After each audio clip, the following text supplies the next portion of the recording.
Now, there's a couple of things that people don't really realise about having their cars MOT'd. When you've got lots of stuff all over the seats and things like that, it makes it really hard for us to actually test anything. So one tip, try and keep your area clean. I'm not expecting it to be absolutely pristine or anything like that, but we need to be able to get to the seat belts so we can check that they're going to save you when you have an accident or if you have an accident.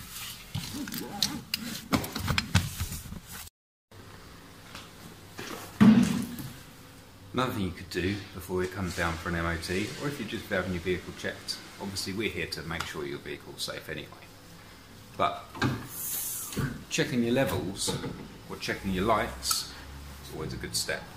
Gives you a fighting chance for your MOT. As a rule of thumb, anything that's got a colour on it should be checked. However, obviously check your manual, your user manual. Check your user manual for that particular car. For instance, washers. Most washers are either blue, yellow, got a colour on it. It's got yellow. That's where your washers go. Your windscreen. Fill your washers up. Again, this one's your brake fluid. You don't really need to necessarily check that, but obviously, again, it's got a colour on it. Something to be aware of.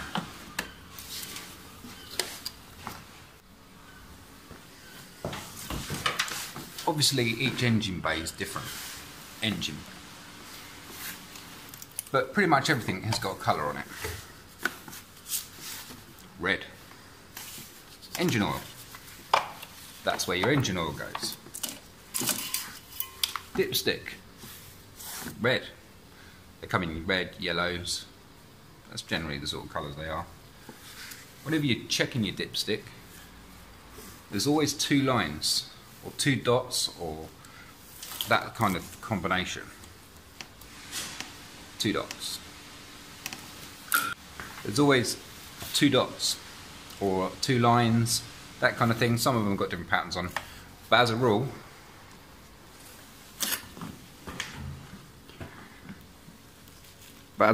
like this one, this is your maximum mark, and this is your minimum mark. So you want it to be no more than that second dot. And the way you check this, do you know you got the right level?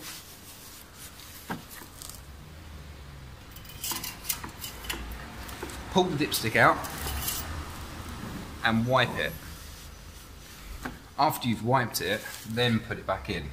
If the engine's been running, leave it for a few minutes for the oil to settle to the bottom. Make sure you push the dipstick all the way down and then pull it out. Don't hold it upside down because then the oil's going to run down the dipstick. Obviously you don't want to be letting it drip all over the place.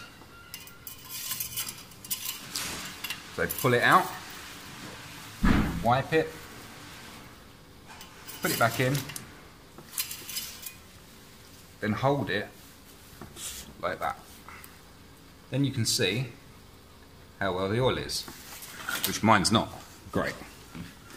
So if we go up here, so obviously I've just dipped this, look, the oil level's right down here. I'm going to turn it over in case it's gone up the other side, but as you can see it's well below the minimum. So that's not good. I'm going to put some oil in this. So just to double check, push it in, hold it sideways, and it needs topping up. Now obviously remember, you need to do this on a flat surface. If you do it on a hill, and your car's sitting like this, it's not going to give a true reading. Same if it's going down the other way, or like that, or like that. The oil's going to move to whatever side of the engine it's at. Just try and keep the engine, the car, on a flat surface.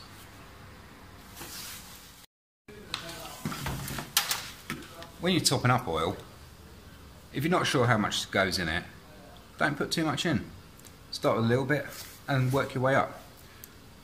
I've got a litre. Obviously I've removed the cap that says where the oil goes.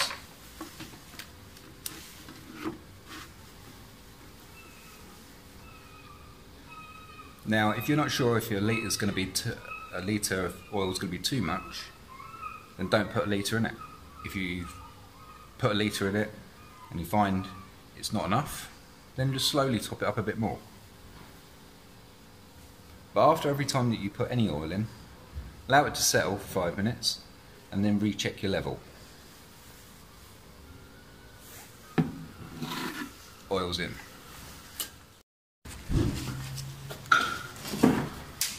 Once you've got enough oil in it and you're happy with it, dip the lipstick, pull it out and recheck your level.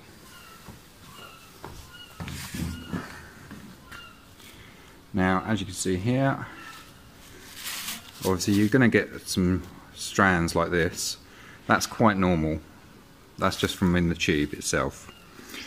But as you can see, it's now up to my second marker. If you're not sure, turn it over and just double check. And you're still unsure, wipe, reapply, and check it again. If you're happy, make sure your dipstick's back in fully. And make sure you put your cap on properly. Cap's on. Don't like it that way. So cap's on. Dipstick's back in. You're ready to go. So once you've checked your levels, topped up your washers, checked your oil, checked your lights, make sure the car's clean, interior clean, so the testers or anybody that's inspecting the vehicle can actually inspect stuff thoroughly. Are you ready to go? You're giving yourself a fighting chance for your MOT now. Good luck. Peace out. Okay, so also you can get somebody to actually help you check your lights. Either get them in the vehicle or you get in the vehicle and then go through the lights. Side lights, dip beam, main beam, check the indicators left and right, put your foot on the brake to make sure the rear brake lights work, check the hazards and check the fog light works, because obviously hazards don't get used very often unless you've got a problem, so double check, give them a press every now and then. You can also check your washers, so check your washers are working, check your wipers, make sure they're clearing the screen nicely. If you can see where you're going, then great. You can check your horn, give it a toot, and then you've given yourself a bit of a fighting chance with your MOT or inspection, depending on what country you're in. Each country have got their own type of rules and different inspections, but that's something you can do once a week anyway, just to make sure that you're legally driving on the road safely. There's nothing worse than when you're driving towards somebody in the dark and you go, that light's a bit far over. Is that a truck coming towards me with a light out or a motorbike? So, you know, it's good practice to check things like that once a week. You know, it takes 2 seconds to check the lights, top the washers up, make sure the wipers are clearing, and you're done. As easy as that. And then anything else you can leave to the mechanics. Obviously checking your tyres is a must. You must check your tyres, I'd say at least once a month, even if you've got brand new tyres on there. There's nothing wrong with just turning the steering on a full lock, going around to the tyre and looking across it, making sure that there's nothing like a nail or screw sticking out of it, making sure that the tyre pressures are up. You know, every car's got their own preference of tyre pressure. Just look in the manual, look in the doors, there's normally a sticker somewhere. So there we go, guys. Hope this helps some people. It may not. If you've got any questions, drop a comment below and I'll try and get through as many comments as I can. So I hope this helps. Good luck.